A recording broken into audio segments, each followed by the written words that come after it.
भर में रमजानुल मुबारक का चांद नजर आ गया। मसाजिद की रौनकें बढ़ गईं। पहली तरावी के लिए खुसूसी एहतमाम।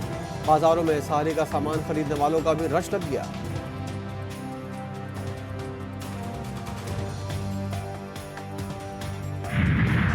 वज़ीर-ए-आज़म शहबाज शरीफ का वफाकी काबीना के अरकान से खिताब। कहा, मईशत की बहाली अव्वलीन एजेंडा है।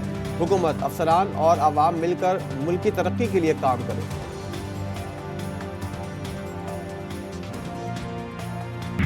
ना कोई सड़क ब्लॉक हुई, ना किसी ने कोई ट्रैफिक को ऑब्स्ट्रक्ट किया या रोका। कहीं एक पत्ता भी किसी ने अगर छुआ हो, या हमारा तो पुरअमन एहतजाज था और किसी के पास कोई असलहा नहीं था, डेफिनेटली यकीनन ये बौखलाहट का शिकार है। लाहौर में पुरअमन एहतजाज किया गया। अगर सड़कें ब्लॉक की गईं तो वीडियो दिखा दें। रहनुमा पीटीआई सरदार लतीफ खोसा का एहतजाज जारी रखने का ऐलान। पुलिस अफसरान नून लीग के जाती मुलाजिम बने हुए हैं। बैरिस्टर गौहर ने बानिए पीटीआई से मुलाकात के लिए इस्लामाबाद हाई कोर्ट में दरखास्त दायर कर दी।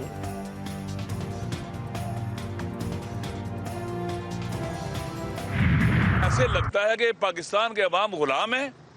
दो पाकिस्तान, तीन शाही खानदान है पाकिस्तान के अंदर, उन्हीं की औलादों ने हम पर मुसल्लत रहना है। ना कोई पढ़े लिखे हैं, ना कोई उनका विजन है, ना कोई इंटेलेक्चुअल है, कुछ भी नहीं है, सिर्फ उस खानदान की औलादें हैं। अडियाला जेल हुक्काम का अदालती हुक्म मानने से इनकार। सरबराह मजलिस वहदत मुस्लिमीन अल्लामा राजा नासिर अब्बास को बानी पीटीआई से मुलाकात की इजाजत नहीं दी।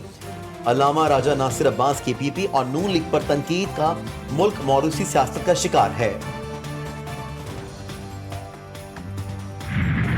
अगर आप ये समझते हैं कि आप अपने जो आपका डेमोक्रेटिक राइट है उसको मुल्क को डिस्टेबलाइज करने के लिए इस्तेमाल करेंगे तो ये मैं नहीं होने दूंगी। ये उसमें नहीं आता मैडम। कल दो ये पॉलिटिकल विक्टिमाइजेशन में नहीं आता। अगर आप सड़कों पे निकलेंगे, एक सेकेंड, अगर आप सड़कों पे निकलेंगे तो आपको एक रिस्पॉन्सिबल सिटीजन बनना पड़ेगा। सियासत और जमहूरियत की आड़ में मुल्क में अदम इस्तेहकाम पैदा करने की कोशिश नाकाबिल कबूल। वजीर आला पंजाब ने वाज़ेह कर दिया। मरीम नवाज कहती हैं, किसी को इंतशार फैलाने नहीं दूंगी। अवाम या सरकारी इमलाक को नुकसान पहुंचाने का अंदेशा हुआ तो कानून हरकत में आएगा। सेनेट की 48 नशिस्तों पर इंतखाबात 2 अप्रैल को होंगे। इलेक्शन कमीशन 14 मार्च को शेड्यूल जारी करेगा। उम्मीदवारों के लिए कागजात नामजदगी इलेक्शन कमीशन सेक्रेटेरिएट और चारों सूबाई दफातर से हासिल करने की सहूलत।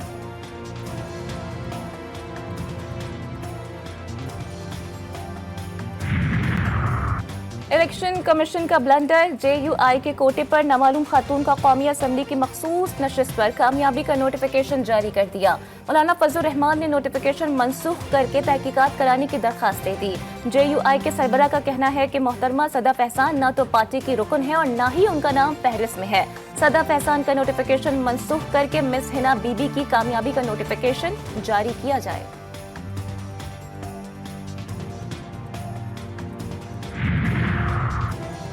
PS 119 कराची का तनाज़ा। इलेक्शन कमीशन में समाअत के दौरान MQM और आजाद उम्मीदवार के वकला में तलकलामी। फरूक नसीम के बोलने पर बाबर अमान को जलाल आया। बोले, जो कराची में करते हो वही यहाँ करना चाहते हो। यहाँ गन पॉइंट पर फैसले नहीं ले सकते।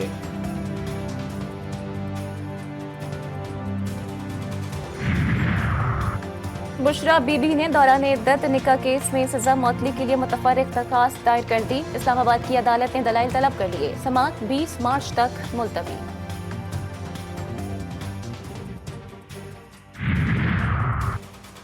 चीफ जस्टिस सहाफियों को हिरासत करने के केस में आज इस्लामाबाद पर बरहम।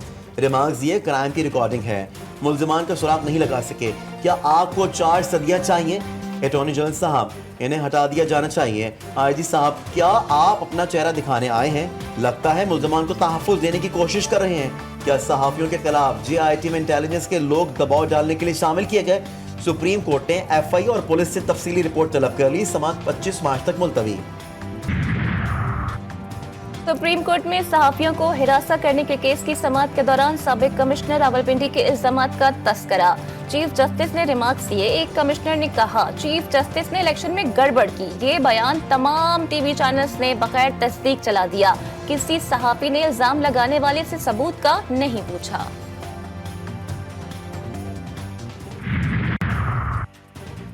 साबिक रुकन पंजाब असम्बली चौधरी अदनान कत्ल केस में अहम पेशरफ। साबिक सेनेटर चौधरी तनवीर की रिहाइशगाह से कत्ल में इस्तेमाल होने वाला पिस्तौल बरामद। मुलजिम दानिश का चौधरी तनवीर पर पिस्तौल फराहम करने का इल्जाम। पुलिस ने मुलजमान पर गैर कानूनी असलहे का मुकदमा भी दर्ज कर लिया। और PSL के मुकाबले जारी। कराची में कराची किंग्स और पेशावर ज़ल्मी का मुकाबला। ज़ल्मी ने कराची किंग्स को 148 रन का हदफ दे दिया।